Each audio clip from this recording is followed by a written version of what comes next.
तो बच्चों अभी तक जो है हमने क्या पढ़ा कि राजनीतिक संस्थाओं की हमें किस लिए आवश्यकता होती है। साथ में ही हमने एक केस स्टडी करा जिसमें हमने 3 संस्थाओं का अलग-अलग समय पे उनका उस केस में भूमिका देखी। अब उन तीनों संस्थाओं के बारे में हम अलग-अलग पढ़ेंगे। पहली संस्था कौन सी है बच्चों? हम पढ़ेंगे हमारे संसद के बारे में, यानी कि पार्लियामेंट के बारे में। क्या होती है बच्चों संसद? एक तरीके से देखा जाए तो अपनी मिनी इंडिया। ये क्या होती है? क्यों होती है ऐसी? क्योंकि इसमें हर एक प्रकार के प्रतिनिधित्व मौजूद होते हैं। हर एक धर्म से प्रतिनिधित्व चुने गए हैं, हर एक जाति से प्रतिनिधित्व चुने गए हैं, हर एक लिंग से प्रतिनिधित्व चुने गए हैं। बच्चों छोटी से छोटी आवाज भी जो है वो हमारे संसद में मौजूद है।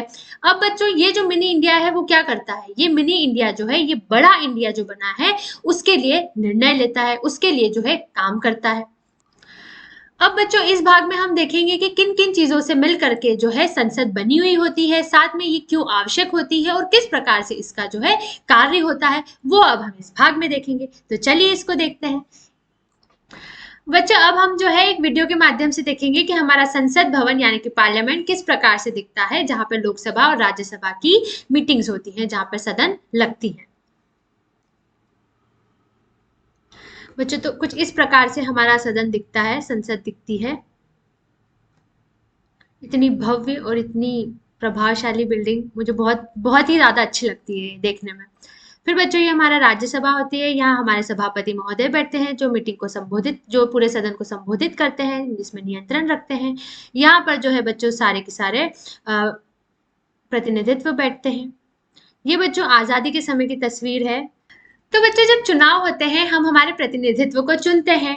फिर उसके बाद क्या होता है कि जिस भी पार्टियों की सबसे ज्यादा प्रतिनिधित्व चुन के आते हैं उनकी जो है सरकार बनती है। हमारे संविधान ने और हमारे लोकतंत्र में जो है सरकार का बहुत महत्वपूर्ण रोल होता है। उसमें जो है उनको बहुत सारे काम सौंपे जाते हैं जो उन्हें करना होता है। सरकार जो बनती है वो अपने बहुत सारे संसाधनों का इस्तेमाल करके जो है लोगों की सेवा करती है और पूरे देश को जो है वो चलाती है। अब इसमें रोल आता है बच्चों संसद का, कि जो सरकार है वो सही तरीके से काम कर रही है या नहीं कर रही है, इसका नियंत्रण कौन करती है? संसद करती है। क्योंकि यहाँ पर बच्चों सरकार में पाए जाने वाले लोग भी हैं और साथ में पक्ष है तो साथ में विपक्ष भी यहाँ पर मौजूद होता है जो उनसे प्रश्न कर सकता है कि आपने ये काम किया तो आपने ये काम क्यों किया, ये काम क्यों नहीं हो रहा है। इस प्रकार से जो है वहां पे तर्क वितर्क करके अपने जो संसद सरकार के निर्णयों को प्रभावित करती है और उन्हें आकार देती है। बच्चों अब हम जानेंगे कि हमें संसद की आवश्यकता क्यों होती है।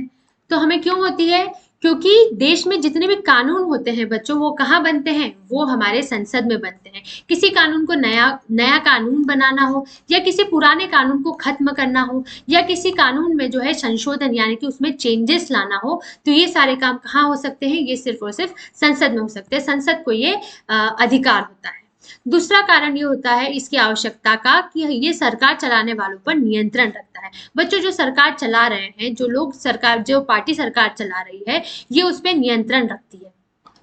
बच्चों जो सरकार है वो सिर्फ अपने हिसाब से सारे फैसले नहीं ले सकती हैं। उन्हें जो है दोनों सदन में जो है उसे पास कराना होता है। वहां पर पूरी तरीके से उन्हें बहुमत चाहिए, तब जाके जो चीजें हैं वो लागू की जा सकती हैं। तो इस तरीके से जो है सरकार चलाने वाले पे नियंत्रण होता है। फिर उसके बाद बच्चों हम जैसे जो सरकार होती है उसे अच्छे से अच्छा शिक्षा प्रदान करनी होती है लोगों को, फिर साथ में जो है सुरक्षा प्रदान करनी होती है। तो इसके लिए किसकी आवश्यकता होती है? धन की आवश्यकता होती है, जो किस माध्यम से हम लोगों से सरकार लेती है? कर यानी कि टैक्स के माध्यम से हमसे लेती है। उस धन का नियंत्रण देखा जाना कि कहाँ पर वो पैसा जो है वो खर्च हो रहा है, किस प्रकार से खर्च हो रहा है, ये आप वहां पे सवाल पूछ सकते हैं और आप जो सरकार के लोग हैं उन्हें वहां जवाब देना होता है कि अगर ये पैसा खर्च हुआ है तो कौन सा पैसा कहाँ पर खर्च हो रहा है। फिर बच्चों जो जितने भी सार्वजनिक मुद्दे होते हैं देश में, जितने भी मुद्दे होते हैं, राष्ट्रीय नीति पर जितने भी फैसले होते हैं, उनकी सबसे पहले इनमें चर्चा होती है, तभी जाकर कि उनका गठन होता है।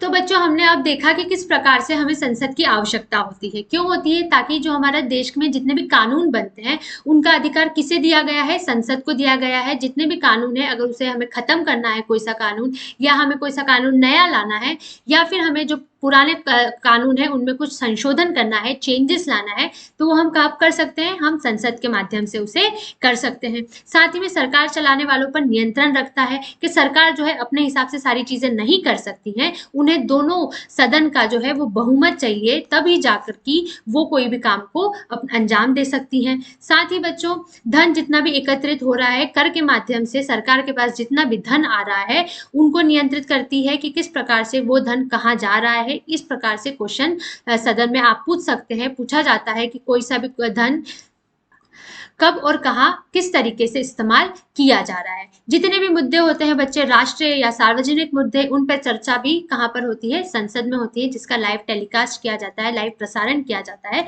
जो हम सुनते हैं, जिसके माध्यम से हम जानते हैं कि सरकार जो है वो सही कर रही है या नहीं कर रही है। बच्चों, अब जो है हम जानेंगे लोकसभा और राज्यसभा के बारे में। हमारा जो संसद होता है उसमें दो सदन मौजूद होते हैं, एक होती है लोकसभा सदन और एक होती है राज्यसभा की सदन। लोकसभा में बच्चों जो प्रतिनिधित्व होते हैं वो सीधे हमारे द्वारा चुने गए होते हैं। इनका जो अंतराल होता है, समय जो होता है बच्चों, वो होता है 5 साल का। राज्यसभा के जो सदस्य होते हैं बच्चों, वो परोक्ष रूप से हमारे द्वारा चुने जाते हैं, यानी कि इनडायरेक्ट तरीके से हमारे द्वारा चुने जाते हैं। इनका जो समय अंतराल होता है बच्चों, वो 6 साल का होता है। बच्चों, कोई भी मामले पे जो पहली चर्चा होती है या नियम बनाने के लिए पहली चर्चा जो होती है, घोषणा जो होती है, वो सबसे पहले लोकसभा में होती है। उसके बाद जो है बच्चों, इस पर उसका मामला चलता है, चर्चा होता है, उस पर निर्णय किया जाता है, बहुमत किया जाता है, और जब बहुमत मिलती है तो उसके बाद वो जो मामला होता है, वो जो चर्चा होती है, वो किस में आती है? वो राज्यसभा के पास आती है, और फिर राज्यसभा उस पर चर्चा करता है, फिर उस पर अपना निर्णय देता है बहुमत के माध्यम से। पर बच्चों, गौर करने वाली बात है कि कोई भी नियम तभी लागू हो सकता है जब लोकसभा और राज्यसभा दोनों में उसे बहुमत हासिल हो।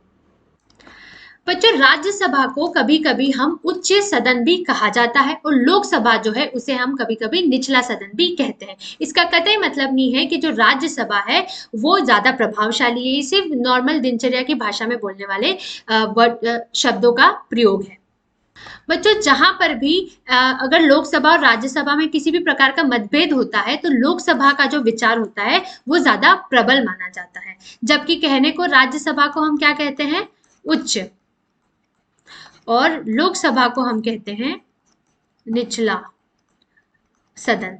इसके बावजूद भी बच्चों, जो लोकसभा है उसका विचार जो है प्रबल कहलाता है, अगर ऐसा संभावना होती है कि कहीं पर भी मतभेद हो तो। बच्चों, एक और चीज जो लोकसभा का पावर होता है वो ये कि धन के मामले में जितने भी अध्यादेश जो होते हैं, आदेश जो होते हैं बच्चों, वो राज्यसभा किसी भी प्रकार से खारिज नहीं कर सकती। वो सिर्फ और सिर्फ 14 दिन तक उसे टाल सकती है या फिर उसमें जो है सुझाव दे सकती है, पर किसी भी प्रकार से उसे खारिज नहीं कर सकती, रोक नहीं सकती। जितने भी लोकसभा के धन से मामले जुड़े हुए रहते हैं उन्हें जो है राज्यसभा को पास कराने होते हैं। साथ ही में बच्चों, लोकसभा जो है वो मंत्री परिषद को नियंत्रित करती है, यानी कि जो बच्चों लोकसभा का जो सदस्य है जिसको बहुमत हासिल है वही हमारे प्रधानमंत्री बनेंगे।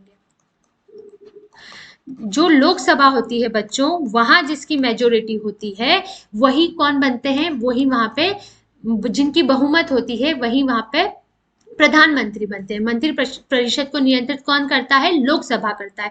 जरूरी नहीं कि जिस पार्टी की सरकार बनी है, जिसने जो है प्रधानमंत्री बनाया है, उनकी जो बहुमत है वो राज्यसभा में भी हो। राज्यसभा का प्रधानमंत्री और मंत्री परिषद के नियंत्रण में कोई रोल नहीं होता है। ये किसका, इसमें किसका भूमिका सिर्फ और सिर्फ लोकसभा की होती है। अब बच्चों, हमारे संसद के जो दो सदस्य होते हैं, दो सदन होते हैं, उनमें कितने कितने सदस्य होते हैं वो हम जानते हैं। जो राज्यसभा होती है बच्चों, उसमें 245 सदस्य होते हैं, और जो हमारी लोकसभा होती है उसमें हमारे 543 सदस्य होते हैं। यानी कि बच्चों, जिसे भी सरकार बनानी है उसके लिए, जिस भी पार्टी को सरकार बनानी है उसे जो है 543 में से जो है 273 सीटों पर जीत के आना होगा, अपने प्रतिनिधित्व को लेके आना होगा, तभी जाकर जो है वो सरकार बना सकता है। बच्चों, जो राज्यसभा होती है उसे हम राज्यों की परिषद भी कहते हैं, और जो लोकसभा होती है उसे हम लोगों का सदन कहते हैं।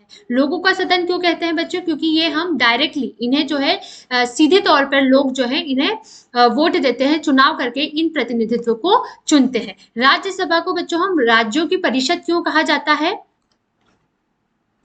क्योंकि बच्चों जो राज्यसभा के सदस्य जो होते हैं, जो बनते हैं, वो परोक्ष रूप करके चुन करके आते हैं। राज्यों को सीटें आवंटित की जाती हैं जिन पर फिर वो बहुमत के आधार पर उन सदस्यों का चयन करते हैं, इसलिए इन्हें जो है हम राज्यों की परिषद कहा करते हैं। बच्चों हमें जो है ये नंबर याद रखने हैं कि राज्यसभा में कितने सदस्य होते हैं? 245 सदस्य होते हैं और लोकसभा में जो है 543 सदस्य होते हैं।